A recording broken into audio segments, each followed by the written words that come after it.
بسم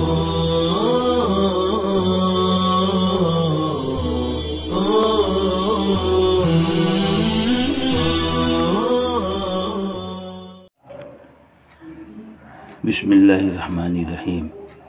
الحمدللہ رب العالمین والصلاة والسلام علی سید المرسلین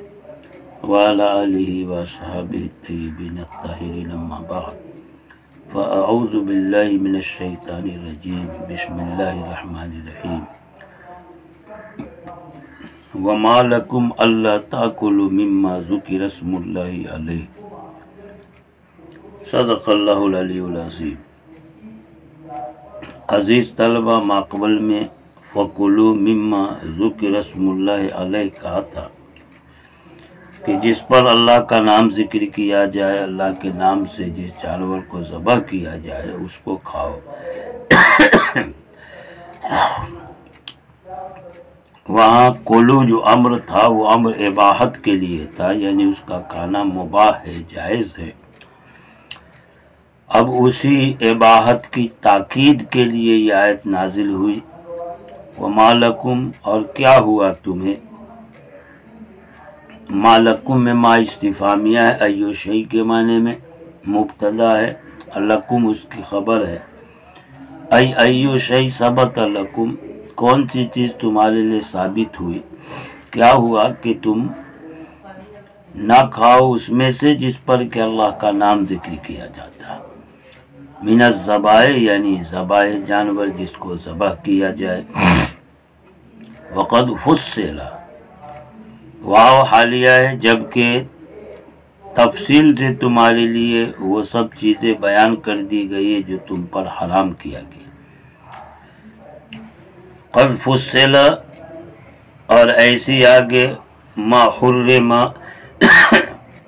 دو طرح کی قرأت بالبناء للمفعول، مجہول کے وزن پر، والفاعل معروف کے وزن پر، دونوں فعل میں۔ قد فصل ما حرم یا قد فصل ما حرم، تفصیل سے بیان کیا جو کچھ کہ تم پر حرام کیا، یا تفصیل سے بیان کیا گیا جو کچھ کہ تم پر حرام کیا گیا، دونوں مراد ہو سکتے ہیں۔ فرماتے ہیں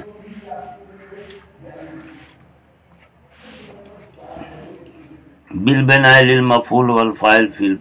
الفعلین، دونوں فعل میں فاعل اور مفعول کے وزن پر، یعنی معروف اور مجہول کا صیغہ ہے۔ تمہارے لیے وہ جو کہ حرام کیا گیا ہے تم پر، فی آیہ، اس آیت میں، حرمت علیکم المیتہ، آیت آ چکی ہے کہ تم پر مردار کو حرام کیا گیا، اور ایسی دوسری چیزوں کو۔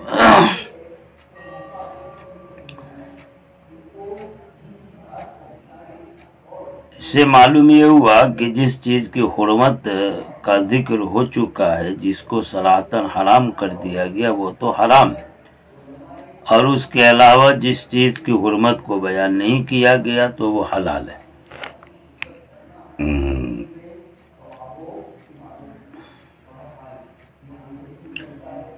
اِلَّا مَا اضْطُرِرْتُمْ إِلَيْهِ، سوائے اس کے جس کی طرف تم مجبور ہو۔ اختیاری حالت میں تو حرام حرام ہے، لیکن اضطراری حالت میں، مثلا جان کا خطرہ ہو، وہاں پر استثناء کیا گیا ہے کہ وہ حرام حلال ہو جاتا ہے جان بچانے کی غرض سے۔ یہ اِلَّا مَا اضْطُرِرْتُمْ إِلَيْهِ استثناء منقطع ہے، اس لیے کہ مجبوری میں جو چیز ہے وہ حرام میں داخل نہیں ہے، اس کا استثناء کیا گیا۔ فَهُوَ أَيْضًا لَكُمْ حَلَالٌ، پس وہ بھی تمہارے لیے حلال ہے۔ رہی بات کہ جان بچانے کے لیے تھوڑے ضرورت کے بقدر استعمال کیا تو وہ حلال ہے، لیکن کیا اس کا ذخیرہ کر کے رکھ سکتا ہے، یا خوب آسودہ ہو کر اسے کھا سکتا ہے؟ تو علماء کا اس میں اختلاف ہے۔ صحیح قول یہی ہے کہ آسودہ ہو کر کھانا اور ذخیرہ کر کے رکھنا جائز نہیں ہے۔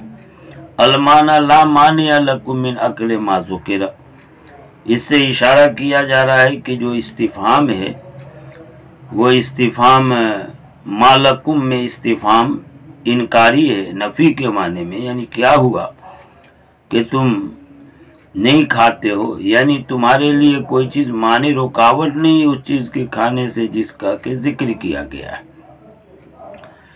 وقت جبکہ تمہارے لیے اس چیز کو بیان کر دیا گیا ہے جس کا کھانا حرام ہے، وَلَيْسَ هَذَا مِنْهُ، اور یہ اس قبیل سے نہیں ہے، یعنی محرم میں سے نہیں ہے، جس کی حرمت بیان نہیں کی گئی، لہذا یہ مستثنا ہے، وہ حلال ہے۔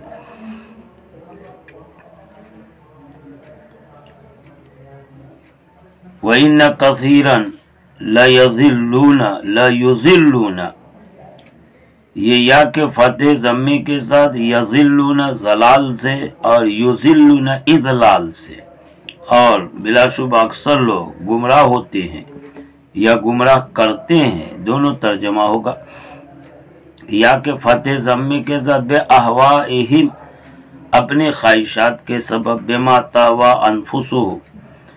اس سبب سے جس کا ان کا نفس خواہش کرتا ہے، یعنی مردار کو حلال کرنا، اور اس کے علاوہ اور جیسے خون اور جیسے کہ خنزیر کا گوشت، یہ سب حرام ہے، ان کو حلال کرنا یہ ان کی طبیعت ہے، ان کی اپنی نفسانیت ہے، شریعت نہیں ہے۔ شریعت یہ ہے کہ یہ سب چیزیں حرام ہیں۔ اکثر لوگ گمراہ ہوتے ہیں اپنے خواہشات سے، یعنی جس کا ان کا نفس خواہش کرتا ہے، من تحلیل المیتہ، یعنی مردار کو حلال کرنا، اور مردار کے علاوہ خنزیر کے گوشت اور خون وغیرہ کو حلال کرنا، بغیر علم، نادانی میں، یعنی اس بارے میں ان کے پاس کوئی ٹھوس دلیل نہیں ہے، یا تمدونہ فی ذالک، کہ اس سلسلے میں وہ اس پر اعتماد کریں اور اس کی وجہ سے حلال سمجھے۔ ان ربک هو عالم بالمعتدین،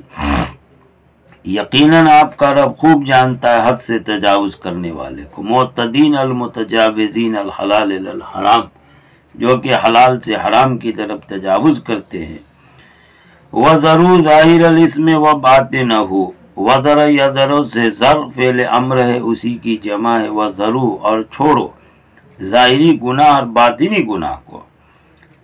سارے مکلف بندوں سے خطاب ہے، یہ حکم وجوب کے لیے ہے، وَذَرُوا امر وجوب کا ہے۔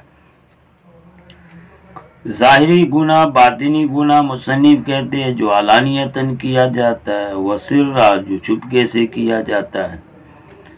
اور ایسے ہی اسم سے مراد جو زنا ہو، یا یہ کہ ہر طرح کی معصیت، گناہ۔ عرب کے لوگ زنا کا ارتکاب جو کرتے تھے، بعض اتنے بے حیا ہوتے تھے کہ کھلم کھلا زنا کا ارتکاب کرتے، اور بعض جو باحیا ہوتے تھے، کچھ شرم ہوتی تھی تو وہ چپکے سے اس گناہ کے مرتکب ہوتے تھے، اسی لیے ظاہر اور باطن کہہ دیا کہ یہ سب حرام ہے۔ بہرحال گناہ سے زنا کا خاص گناہ مراد ہے، یا یہ کہ ہر طرح کی معصیت مراد ہے، زنا ہو، چوری ہو، جو بھی ہو۔ بعضوں نے کہا وہ گناہ جو ظاہری اعضاء سے کیے جاتے ہیں، جیسے زنا، سرقہ وغیرہ، یہ ظاہر الاسم ہے، اور وہ گناہ جو باطنی طور پر کیے جاتے ہیں، مثلا دل کا گناہ جیسے کبر ہے، کینہ ہے، حسد، عجب، ریا، یہ سب باطنی قلب کے گناہ، یہ باطنی اسم کہلاتے ہیں۔ فرمایا کہ اور چھوڑو ظاہری اور باطنی گناہ کو جو علانیتاً کیا جائے یا چھپکے سے کیا جائے۔ اسم سے مراد یا تو کہا گیا کہ زنا ہے، یا یہ کہ ہر طرح کی معصیت۔ ان الذین یکسبون الاثم، یقیناً وہ لوگ جو گناہ کا ارتکاب کرتے ہیں، سیجزون بما کانوا یقترفون، تو ان قریب ان کو بدلہ دیا جائے گا آخرت میں۔ یہ آخرت میں جو بدلہ ہوگا عذاب کا، اگر گناہ کو حلال سمجھ کر کے کر رہا تب کو تو ہمیشہ ہمیشہ کے عذاب کا بدلہ ہوگا، اور گناہ کو حلال نہیں سمجھ رہا لیکن بچ نہیں رہا، اس گناہ کا ارتکاب کر رہا تو ایک مدت تک عذاب ہوگا، پھر وہ جہنم سے نکالا جائے گا اور اس کو جنت میں داخل کیا جائے گا۔ لیکن اگر اس نے حقوق اللہ کا گناہ کیا تھا اور توبہ کر لیا ہے زندگی میں تو اللہ اسے معاف فرما دیں گے۔ بہرحال فرماتے ہیں یقیناً وہ لوگ جو گناہ کا ارتکاب کرتے ہیں تو ان قریب ان کو آخرت میں بدلہ دیا جائے گا اس پر بما کانوا یقترفون، جس کا وہ ارتکاب، اقتراف اکتساب کے معنی میں جو کرتوت کرتے ہیں اس کا بدلہ ان کو ضرور ملے گا آخرت میں۔ وآخر دعوانا ان الحمد للہ رب العالمین۔